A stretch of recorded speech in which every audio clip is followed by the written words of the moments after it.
From the Summa Theologiae of St. Thomas Aquinas, the second part of Part 2, Question 20, on despair. Answer to Article 1. Is despair a sin? I answer that, according to the philosopher, affirmation and negation in the intellect correspond to search and avoidance in the appetite, while truth and falsehood in the intellect correspond to good and evil in the appetite.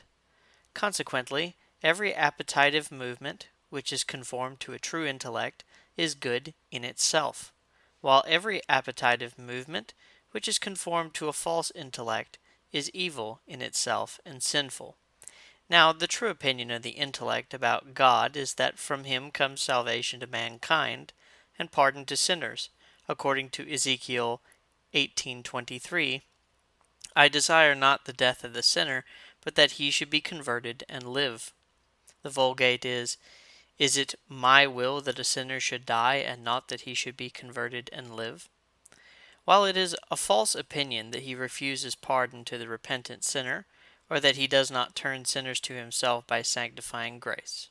Therefore, just as the movement of hope, which is in conformity with the true opinion, is praiseworthy and virtuous, so the contrary movement of despair, which is in conformity to the false opinion about God, is vicious and sinful. Article 2. Can there be despair without unbelief? I answer that unbelief pertains to the intellect, but despair to the appetite, and the intellect is about universals, while the appetite is moved in connection with particulars, since the appetitive movement is from the soul towards things which in themselves are particular. Now it may happen that a man, while having a right opinion in the universal, is not rightly disposed as to his appetitive movement, his estimate being corrupted in a particular matter, because, in order to pass from the universal opinion to the appetite for a particular thing, it is necessary to have a particular estimate. Just as it is impossible to infer a particular conclusion from a universal proposition except through the holding of a particular proposition. Hence it is that a man, while having right faith in the universal, fails in an appetitive movement in regard to some particular, his particular estimate being corrupted by a habit or a passion, just as the fornicator, by choosing fornication as a good for himself at this particular moment, has a corrupt estimate in a particular matter, although he retains the true universal estimate according to faith, that fornication is a mortal sin. On the same way, a man, while retaining in the universal the true estimate of faith, that there is in the Church the power of forgiving sins, may suffer a movement of despair, to wit, that for him, being in such a state, there is no hope of pardon, his estimate being corrupted in a particular matter. On this way there can be despair, just as there can be other mortal sins without unbelief. Article 3. Is despair the greatest of sins? I answer that those sins which are contrary to the theological virtues are in themselves more grievous than others, because, since the theological virtues have God for their object, the sins which are opposed to them imply aversion from God directly and principally.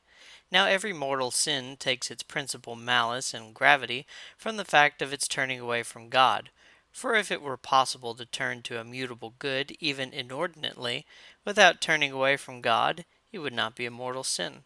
Consequently, a sin which, first and of its very nature, includes aversion from God, is most grievous among mortal sins. Now unbelief, despair, and hatred of God are opposed to the theological virtues. Among them, if we compare hatred of God and unbelief to despair, we shall find that, in themselves, that is, in respect of their proper species, they are more grievous. For unbelief is due to a man's not believing in God's own truth, while the hatred of God arises from man's will being opposed to God's goodness itself, whereas despair consists in a man ceasing to hope for a share of God's goodness. Hence it is clear that unbelief and hatred of God are against God, as he is in himself, while despair is against him, according as his goodness is partaken of by us. Wherefore, strictly speaking, it is more grievous sin to disbelieve God's truth, or to hate God, than not to hope to receive glory from him. If, however, despair be compared to the other two sins from our point of view, then despair is more dangerous, since hope withdraws us from evils and induces us to seek for good things, so that when hope is given up, men rush headlong into sin and are drawn away from good works. Wherefore a gloss on Proverbs chapter 24 verse 10, if thou lose hope, being weary in the day of distress, thy strength shall be diminished, says, nothing is more hateful than despair, for the man that has it loses his constancy both in the everyday toils of life and, what is worth, in the battle of faith.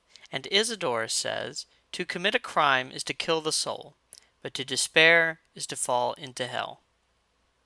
From the Summa Theologiae.